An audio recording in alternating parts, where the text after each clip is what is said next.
this, I can confidently say, is not only the most reliable way to get clients in 2026, but it will be the biggest gift that you give to yourself from a business and personal point of view, because you will blow your own fucking mind at your own capabilities once you just get out of this stupid small pond of just focusing on social media and realize how much expertise you do have and how great you are, and go and play in the bigger pond where people are ready to hear you and become clients.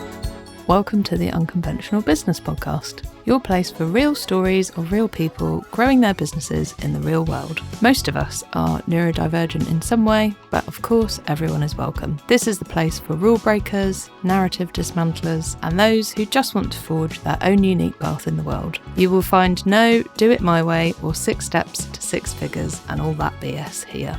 My guests and I will offer guidance that allows you to take just the bits you like and easily apply them to your business. And of course, to bin the rest if you like. After all, building a successful business, whatever success means to you, is about creating something with structure and flow, not something rigid that feels like wearing someone else's clothes. Join me on this journey and together, let's do business differently. Today I'm joined by the wonderful Polly Pollock, who I have to say wins the prize for probably the best podcast pitch I have received. Oh, yeah. I love having run this podcast for 4 years now. Obviously, a lot of podcasts, even big name podcasts, will run for a bit and then stop. And there's quite a low percentage that actually continue. So I do get a lot of pitches, and as I said in my reply to Polly, a lot of them are from American middle-aged white guys called Chad who made their millions through blockchain or some total BS. It's always the Chads. It's always the Chads. Always the Chads. Whereas Polly's pitch was like so spot on. I was like, are you just another version of me? Yeah. She said the premise of the show really resonated with her. Real stories, no 6 steps to 6 figures BS. Celebration of doing business differently. And she is a marketing coach for ADHD and neurodivergent business owners, host of her own podcast, the Neuropreneur Rising podcast, published author, which I am deeply envious of, and founder of the Neuro-Friendly Sales Accelerator. So yeah, I feel like you couldn't be a more perfect guest. And I'm very excited for this hot, sweaty, but no doubt very interesting conversation. So yeah, thank you for being here. Thank you so much for having me. I feel like I've got a lot to live up to after that intro. Damn, like, thank you. You shouldn't have written such a good pitch, in all fairness. It's my fault. So yes, start off, please, by telling us what makes you unconventional. Yeah, so the big question. Yeah, so what makes me unconventional, I think, is I really like to challenge the norm in marketing, especially in 2026, where it's very rigid, very trendy, very like you have to show up a certain way. I really believe that everybody has their unique, like their own set of unique strengths, their own set of like your own unique way of showing up best and leading and sharing your expertise. And I really like to, I open the space up for people to combine that with their marketing strategically. And I definitely, yeah, like I said, I like to challenge those norms of kind of, you need to show up a certain way on social media. Actually, I have, since the end of last year, kind of pivoted a little bit in what I teach my students. So, I mainly work with coaches and practitioners, but I now teach social media optional / social media free marketing, which is needed, to say the least, yes. I think, for a lot of people. Yeah, very much so. Yeah, it sounds like we work in a similar way, but I feel like you articulate it a lot better than I do. But yeah, honestly, the amount of conversations I've had with ADHD and ADHD business owners who are like, oh, I really struggle with social media. And I'm like, cool. What if we took it off the table? What else could you do? Like, where do you show up best? Where do you feel like you bring the most energy and you connect with people? And then they're normally like, well, I do really like networking events and meeting people. I'm like, great, do more of that. Or they're like, oh, I really like talking on podcasts and speaking opportunities. I'm like, great, do more of that. Yeah. I think social media got sold to us at some point as some like magic silver bullet, and it just isn't. It just like any other form of marketing, it takes a lot of work. It does take a lot of work. I think I think we're still living in the advice from 6 years ago, like 2020 Yeah. and to like 2022, 3 especially, was like this big boom on social media, where actually it was, I mean, it was a lot easier to kind of run a business on social media before then anyway, because it was more casual and you stood out because there was way less business owners pre 2020 on Instagram. It was a completely different landscape now, and the advice that I'm seeing being churned out is just so out of touch, and it's just not the case anymore. It's very challenging to grow on social media and to grow a business on social media. Yes, the algorithms, but also the trust factor of it all. You know, people are very much losing trust in social media and business owners on social media because we've had this kind of merge between, the way I like to put it is kind of like business owners kind of acting like influencers and not providing, you know, some of the industry, especially in the coaching kind of world, not providing a great service because it, you know, people just kind of get unlucky. And, you know, essentially, without sounding really rude, I think social media was really easy for people to market a few years ago, and that kind of resulted in not a lot of professionals with a lot of integrity on social media.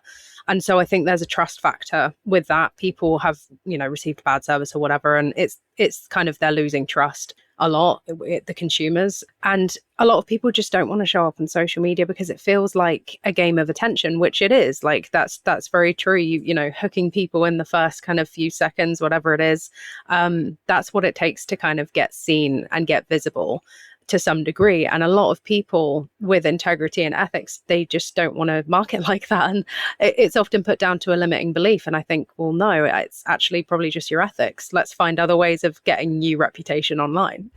That's so true. I mean, that's kind of like the origin story of my marketing and sales course, like group program that I run called Ick Free Marketing and Sales for ADHDers. And a lot of it, we talk about social media specifically by its very nature, like you said, is inauthentic. We feel like we have to use all these tactics, and I really encourage people to bring the humanity back to it and to not do things that clash with their values or that don't feel right, or they feel like they're masking or pretending, and try and, you know, if they are good at networking in real life, take that sort of same approach to real life networking, to what we used to call social networks until they became social media. But yeah, I think you're spot on there about, we are still operating. I think the people who are really successful on social media are still selling that narrative that it's easy to grow on social media and it's easy to have a successful business, because maybe it was for them and they profit off selling courses, showing you how easy it is. But yeah, what do you think neurodivergent business owners in particular need to hear about social media? Like, what do you think the today advice would be if it's something they want to pursue? Okay. Yeah. If social media is something you want to pursue, just don't put all your eggs in that basket. I'm so honest. Like I can't sugarcoat that. I would say, you know, what I teach is building a social media optional business. And so I would say, if that's something that you want to use it as an amplifier. Don't use it as the whole strategy, because it's too fickle. It's gonna burn you out likely. If you're the type of person who you're like, I love posting on social media, that's a bit of a different story. But that's probably not the majority of people in 2026 and neurodivergent as well. And so what I would say is, you don't have to use it at all, obviously. But if you want to use it as an amplifier. Use it to continue building your community there if you want to. But it's one purpose I could recommend above anything else is talking to people on it. Don't like cold DM strangers. That's really weird, and try and sell them into your offer or whatever. But you know, messaging your new followers who do find you maybe on other visibility opportunities, like if you do guest teachings or podcast guesting or networking, you know, and someone does follow you on social media, that's a great place for you to interact with your people. And yeah, like you say, use it as social networking rather than the one and only business platform. Yeah, totally. Yeah, the amount of people who I talk to where we have conversations and it always starts with, oh, what should I post? And I write things and I'm like, listen, posting is like the tip of the iceberg. The success or failure of your strategy on social media is going to come down to what you do behind the scenes. And my analogy is, if it was real life networking, posting would be like having the speaker slot. Commenting on other people's posts and sharing stuff and generally engaging would be like the roundtable discussions. And then the DMs would be like those conversations by the coffee machine or in the corridor or in the toilet, which is where the actual business gets done. And like the amount of people I talk to who just aren't doing any of that, that they're like not making the human connections. And then I'm like, well, no wonder posting feels like shouting into the void and you're overthinking it, because it's become dehumanized for you, you know? Yeah. That's a really good way of putting it. I love an analogy.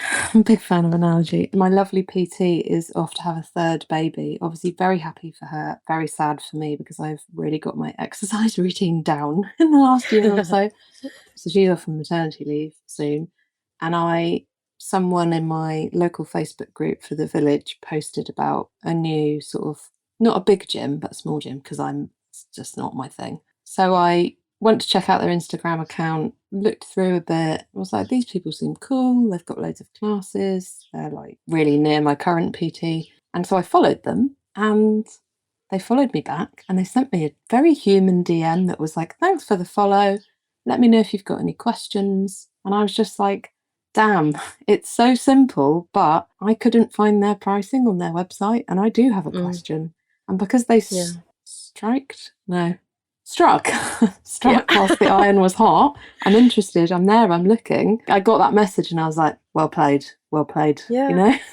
Exactly. That's how the business gets done. Yeah, you're so right. Like it's so hard to get this across to people in 2026, where it feels like you should be worming your way in through tactics and trying to quote unquote get people to buy. And it's like, oh my God, like business is about relationships. Business is about trust more than anything. That's what's gonna create sales for you. And that comes through human relationships. So that DM where it was just as simple as like, hey, thanks for the follow. Like, let me know if you have any questions. Even if it's not like that, and it's something I like to ask all my new followers, is just like, hey, thanks for the follow, I'm curious, how did you find me? And that's just how I like to open it up, because I want to know how people are finding me, and it's just a nice way to open the conversation. They know I'm not some weird predatory business coach girly who's going to be like, hey girl, like buy my course. Like I'm just chill, I just want to get to know you. And I think it's like that's the way it starts,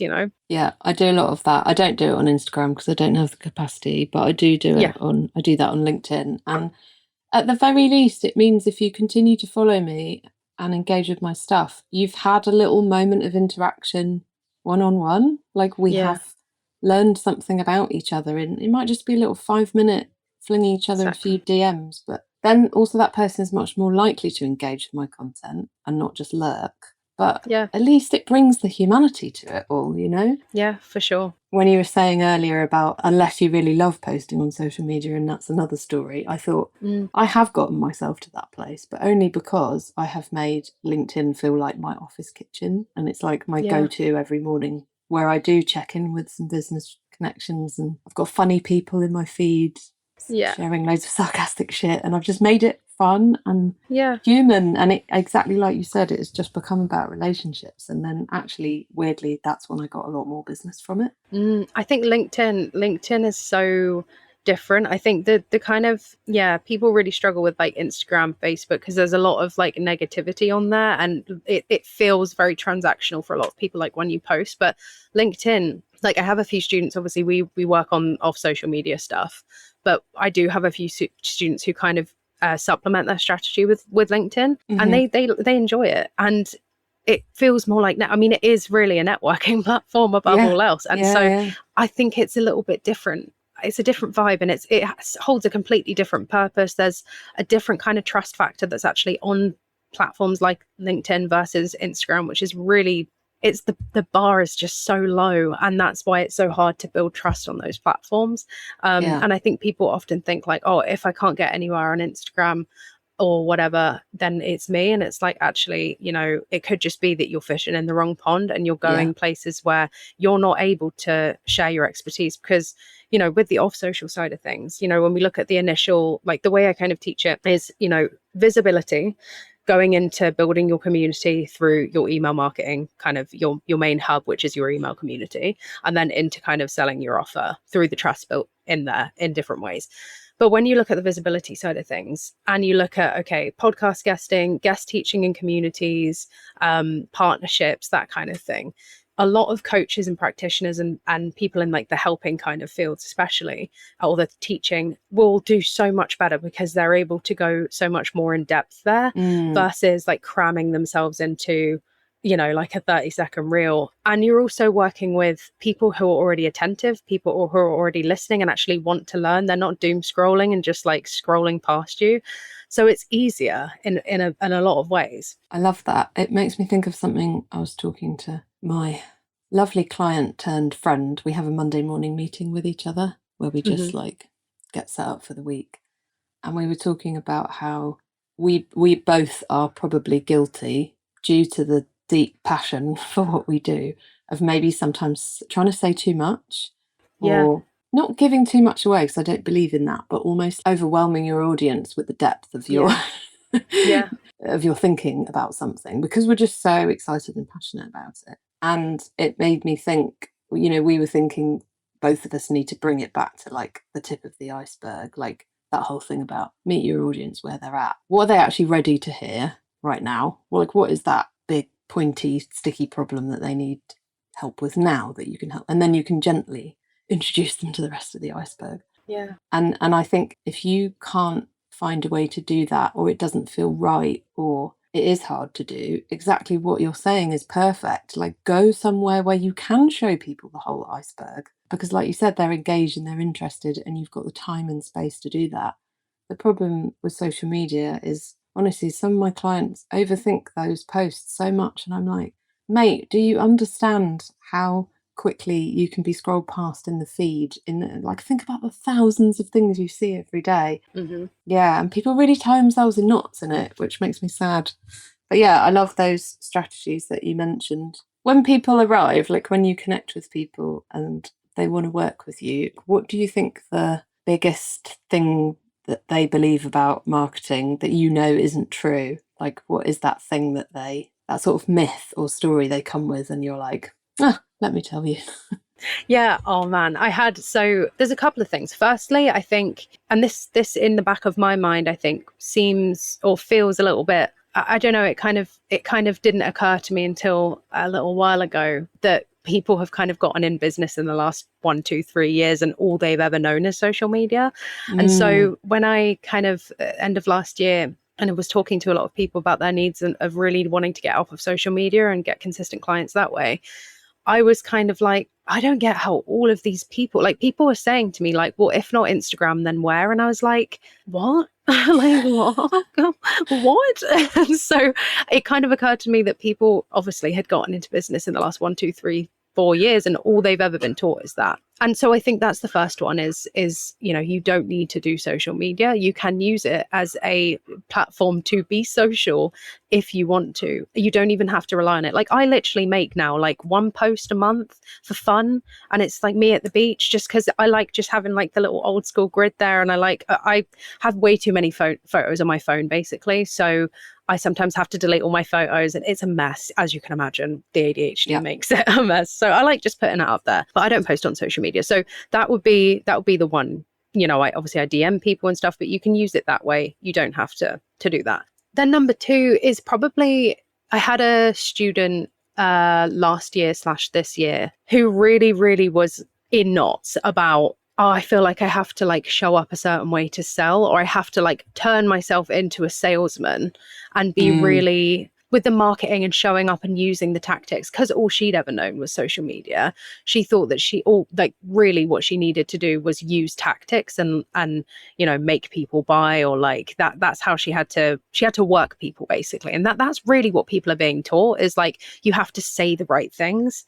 And it's like, no, this is just the little pond of social media where you have to do that, or you feel like you have to do that. And you don't even have to do that on social media, but it feels like you do when you're in that sphere. But when you come out of it, it's a completely different story. And she is someone who is very, very in line with her ethics. She's a Tai Chi teacher. And she was like, I'm not doing it. I'm just not. And so really working with her on a kind of looking at what's not true about all of that, reworking those beliefs, not because she had to change her own beliefs, but so we could set up systems that she could actually use that made her feel good in her marketing and sales, and then rewriting that story for her, basically. Because I feel like a lot of the time when you have those quote unquote limiting beliefs about what you're not prepared to do, people are like, you just need to like retrain your brain to make yourself want to do it that way. And I'm like, no, that's just weird. No, let's not do that. So that would be the second thing, is like feeling like you have to approach your marketing and sales in a really tactical way rather than sharing your expertise and leading with that in a strategic, like I'm super strategic, sharing your expertise without strategy of how you're actually going to turn listeners and audience members into clients is going to be a lot of wasted time. So huge on the strategy, but leading with your expertise as a big part of the strategy is what I recommend. Yeah, I love that. I was just thinking when you were talking, okay, so I am a relatively new business owner. I've landed on this podcast episode of you and I talking about this, and it's resonating. And I've maybe dipped a toe in social media, or I feel a bit burned out. Like, what would you say to that person as okay, forget social media, here's all the other things to think about or experiment with instead? Yeah. So I'd say start from the beginning, rewrite it, like rework it back to the clarity piece. Because before visibility, before like working out where you can actually show up and share your expertise and teach or do trainings or whatever it is, or speak, that's tends to be the main thing that we look at in the work that I do, is teaching, speaking. Funnily enough, a lot of introverts think that they aren't going to be a fit for that, and then when we kind of explore it in a way that suits them, they're like, oh, this is like really introvert friendly actually, because it's like maybe they prefer doing podcasts or something like that, rather than speaking on a massive stage. But finding a visibility strategy that kind of works for you is important. But before getting to that point, we really want to go into the clarity, because if you don't know exactly who your work is for, and most importantly where to find them, you're going to be like, oh yeah, I'll just kind of have my fingers in like all these pies, and I'm just going to show up and try and get visible. And it's like, well, that's just, I'm such a advocate for capacity conscious marketing, but with that means that we have to be so strategic so that you don't waste your time and you don't waste your energy. A lot of people kind of associate the word strategy with like hardcore business and like all of this really energy draining hustle stuff, and it's like, no, we're strategic so that we don't have to do that stuff and waste all your time. So take it back to the clarity, really look at your niche, your ideal client, who you're here to serve and where you can find them, and also what you're going to bring in terms of like that tip of the iceberg that you can teach on or speak on or do a training on, that is going to be really, really valuable for people, but is also going to be an introduction into the work that you do. So take it right back to the clarity, and then you can look at where you're actually going to get visible. Then you move on to how you're going to bring people into your email list, and then you can move on to the sales part. Before the sales part, you're going to need a way to obviously continuously be patient, building trust with your list, looking at how you can have that one-to-one connection, because if you're off social media, you're going to have only kind of like partially the DMs, it's not all going to be talking in the DMs. So, how can you maybe do like a community free call or a community like free training or workshop, or maybe some free one-on-one calls when you're right at the beginning? All of that is so important. So you can create that in a really kind of energy friendly way through email. That doesn't mean that you're kind of on the go all the time as well. So taking that step from clarity to visibility to trust building to sales, but starting at that kind of really initial part of being clear. Yeah, I love that. And also capacity conscious marketing. My brain was like, oh, you've articulated something I talk about all the time, but in a really deliciously like snappy way. Yeah, honestly, that's where I start with everyone. How do you like to connect with people? But like, yeah, what capacity have you got for this? How much time and energy have you got to put into it?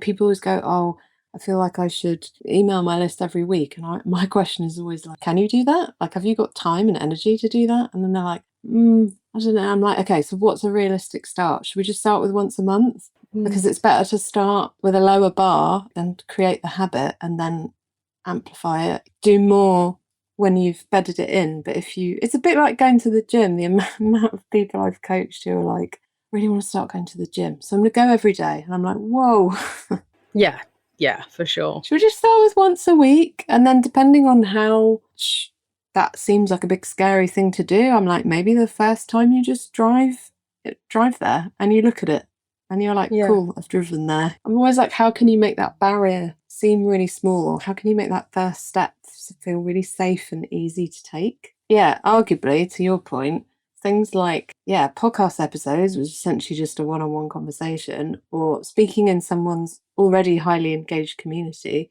probably does feel a lot safer and a lot more genuine for a lot of us than randomly shit posting Yeah, on literally. TikTok or whatever into the Yeah. ether. Yeah. So there's this other side to it. And people, yeah, this is the thing, is like my favorite part of watching people do this, like my own students, is by doing it this way, you're also going to be a better business owner, a better coach, because the more you talk about what you do, the better you become at it. And there's so much value in so many different ways, but people often do feel like it will challenge them more in the beginning, because it maybe feels a little bit like, oh wow, I'm really showing up in a lot more of like a deeper way. It's daunting at first for some people, but then when they get in the swing of it, they're like, oh, I'm literally in my zone. And something someone said to me a while ago was, people go to social media to hide. And that's actually a really good point. I know, it's like What a like zinger. such a zinger, isn't it? Literally. And it's true. And when you explore these kind of off social visibility strategies, it will challenge you in the best way to really, really bring out like your full expertise. And you'll be like, damn, I'm hot shit. Like, I did not know I was like this good at what I did until I actually had the the space to play with it. And so yeah, I love that. Also, I just wanted to go back to what you were saying about the email before I forget.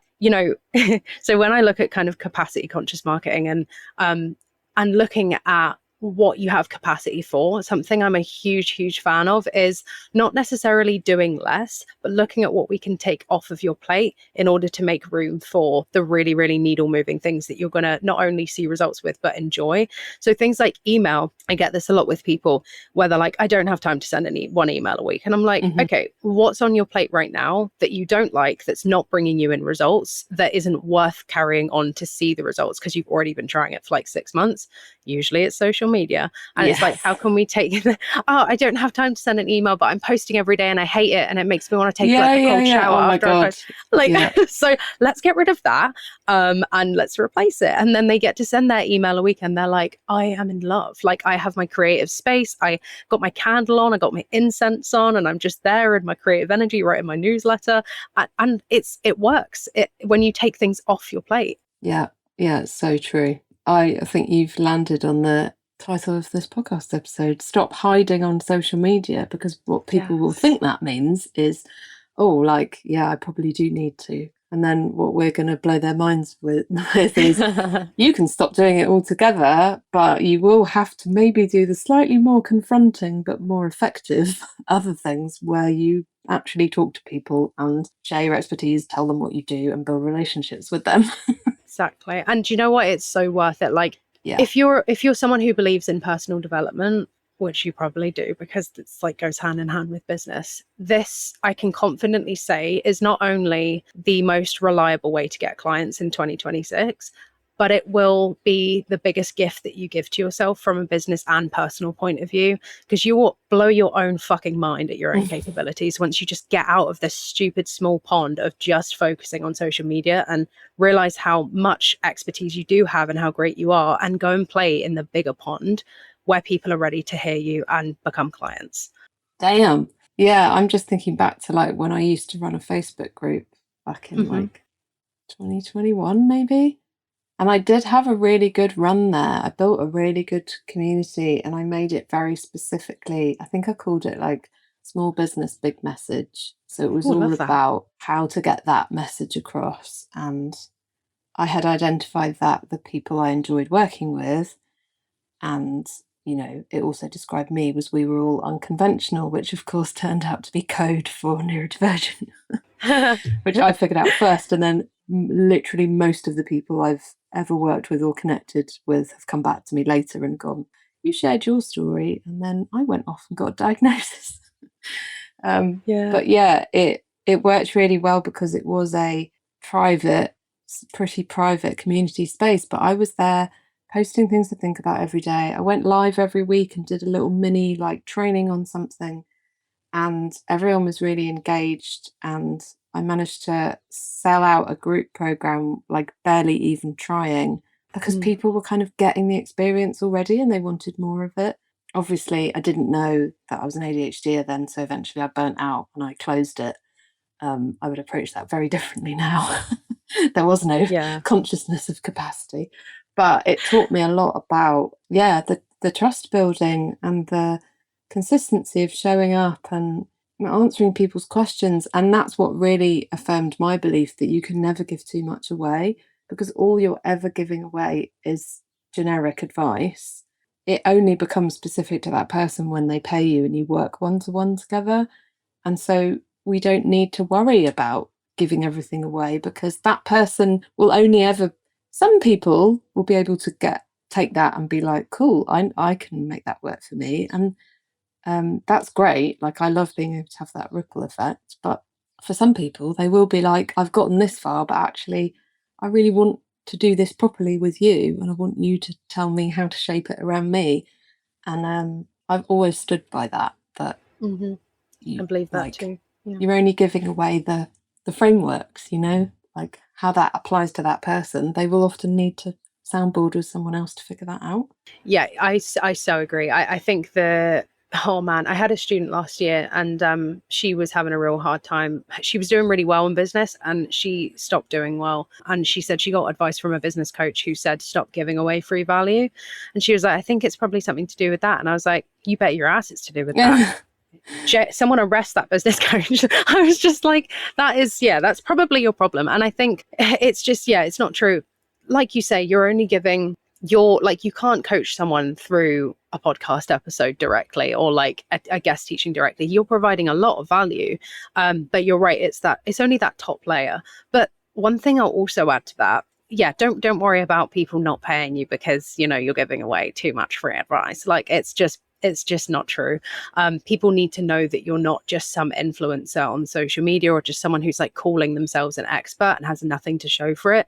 You need to be able to have something to show for it. This is really just how it should be in business anyway, but this is the world that we're really living in 2026 because of all of the fluff that's been going on in the last few years, quite frankly. But the thing is, like, don't ever feel like you're just giving generic advice either, because your way of doing it is more than generic advice in a good way, not like you're giving too much value away, but in the way of someone could just Google something and get a ChatGPT response or whatever that's going to give them some basic ass tips.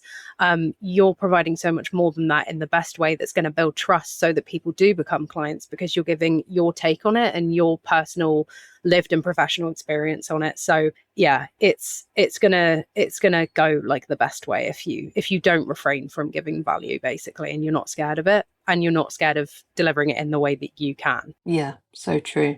I suppose I meant like generic to them, but definitely not. It's like top level, not generic. Yeah. No, for sure. I'd say maybe unpersonalized or semi-personalized, because it's like you've probably done it for yourself or your clients, and top level what's likely to work, but there's always a level of personalization that can only be reached when you do it together.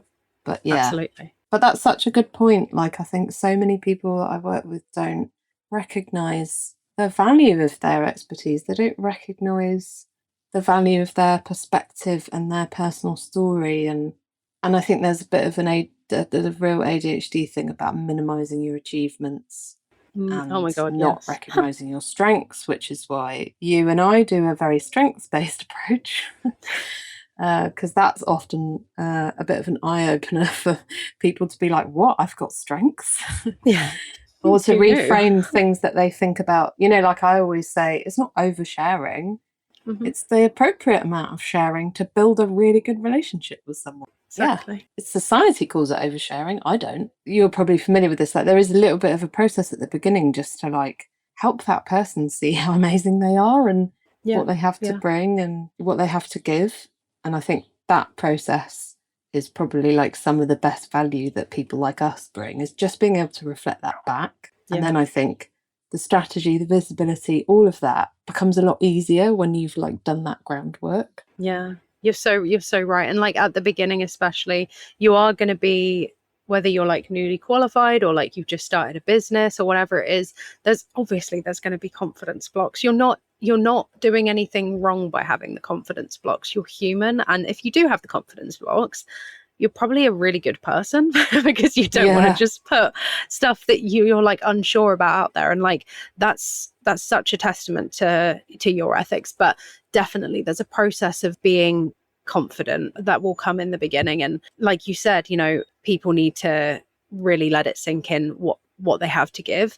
And something that I always like to say with this is, I think in the self-development kind of spiritual woo space, which I used to be very much in my first business, it's very much like talk yourself into believing you're good. Do your affirmations, just like repeat it to yourself over and over again, visualize you being confident, and like, sure, like why not? But what I like to really suggest is like evidence creates confidence. Keep doing the micro steps, keep building yourself up. The more you talk about what you do, the more you, even if it's just on a voice note to yourself, honestly, anything, do a practice speaker training, whatever it is. But the more you kind of put yourself out there in little ways, you will naturally build that confidence up like body armor, and it will compound. And so, yeah, there's definitely a process at the beginning for sure. Yeah, I love that evidence. I was literally just looking on my desktop at my smile file, which is my screenshots of feedback, like on the podcasts. Yeah. Nice comments on social media posts, like testimonials, all sorts of stuff. And anytime I'm doing that whole neggy, you suck at everything, nasty inner critic, I just go and open that file and I read things and I'm like, shut up. No. Yeah. Like you said, I am hot shit. I can really help people. Like, I need to go out there and do more of that, you know? Absolutely. Yeah. We're so similar. Like I have a smile file as well. I call it a smile file. And I'll look at it. It's usually like, funnily enough, when I'm PMSing, and I'll be what's the meaning of life? And I'll have it there just to remind myself, you know, you'll be fine in a couple of days. Just PMS, bro. Look at this and you'll be okay. But we are really bad as ADHDers, especially at reminding ourselves of our achievements. And I make it part of my evening routine. After I shut my laptop, I'm done for the day, I will basically do a debrief with myself about what I'm proud of, what I've achieved today, even just like micro things, even if it's been a quiet day or a quiet week, I'll have to write that down. And then I'll do a little thing at the bottom where I'll write, I am safe to let go of today because of X, Y, and Z. It's just something that I personally do, and it works really well because then I leave myself no excuses because I'm a recovering workaholic. So I have to be I love my work. I do. And I have to be very, I have to work hard to make sure my work-life balance stays, you know, so I'm not overworking, and I really enjoy my life. I go and have enough time surfing and hooping and doing all the things that I love. I have to work hard at that. But that little thing at the end of the day gives me no excuses to cling on to anything, essentially, you know? That is lovely. Oh, I always say to people, if I didn't have my son, if I didn't have school pickup, I'm not actually sure how good I would be at putting down the day. And then people always say, well, then is there another way to do it? But what you've just described is perfect. Actually give yourself a little ritual and give yourself permission. Yeah, that's beautiful. I love that. I feel like we could have a whole other conversation about work-life balance at some point. We really could. Yeah, that's my one of my special interest topics. Yeah. But in the interest of time and the amount that I am sweating in this pod, and that you probably are too, because there's currently a heat wave in the UK. It's toasty. Yes, we will wrap things up. But yes, if there was like one sort of reassuring message you'd want to leave people listening with who are maybe in those early stages, feeling like, you know, everyone else is smashing it on social media, and why can't I do this and I'm failing? Like, yeah, what would you say to them? Yeah, give yourself a break, first of all. You're not failing. Oh, yes. Let yourself off the hook. I can tell you from somebody who's been in the marketing world for nearly a decade total, and I've seen a lot of the business world within that time. I've went viral on social media multiple times when I first started. I know a lot about social media. That's not me like swinging my D and like trying to show off. But which you're totally allowed to do, by the way. It's more of a way of me saying, I've seen some things, I've seen the landscape, and I can tell you that it is incredibly difficult.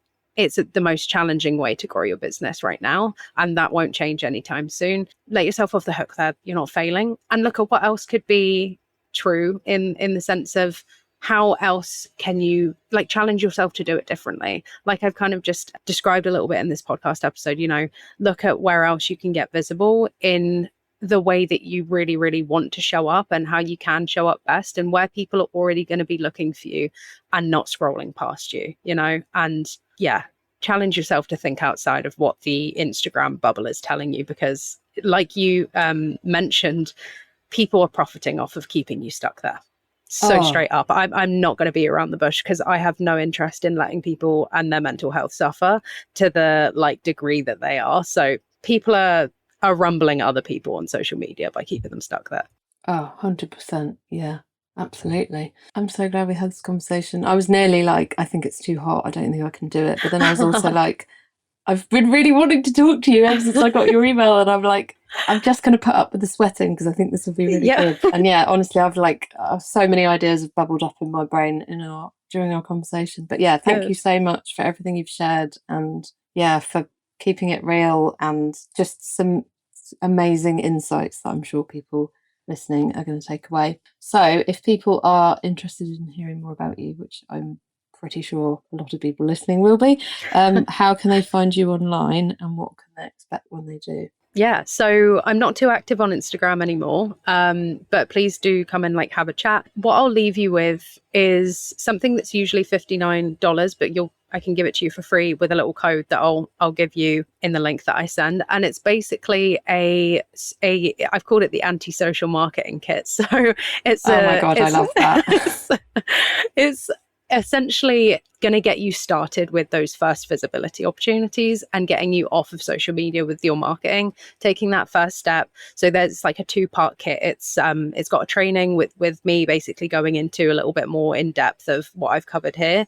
And then the second part is a customizable Notion dashboard where you've got your trackers, so you can kind of gain momentum, you can track everything that you're doing, and there's like a little opportunity fit thing, so you can see what opportunities are going to be a fit for your niche. And it's a whole thing, so you can really get started with getting visible and getting seen, and essentially it's taking those first steps into getting clients without the use of social media. So I will leave that with you, and then like I said, you can come and follow me on Instagram as well at Polly Pollock Official. Oh my God, I'm totally going to have a go at that myself, actually. Do it. Do it. That sounds like so much fun. Sometimes you probably have this, like sometimes it's really easy to help other people, but it can be so hard to think about your own stuff. Absolutely. Yeah. It's like a lot less obvious. So I look forward to that. Thank you so much for being here. Thank you for having me. If you've enjoyed this episode, please do drop this podcast a rating or review. I'd be ever so grateful to reach more of those that need to hear it. So I'd also like to ask you a favour. Who do you know that would benefit from listening to this episode? Please hit share and send it to them too. Thanks so much for listening, and I can't wait to see you here next time. Let's do business differently.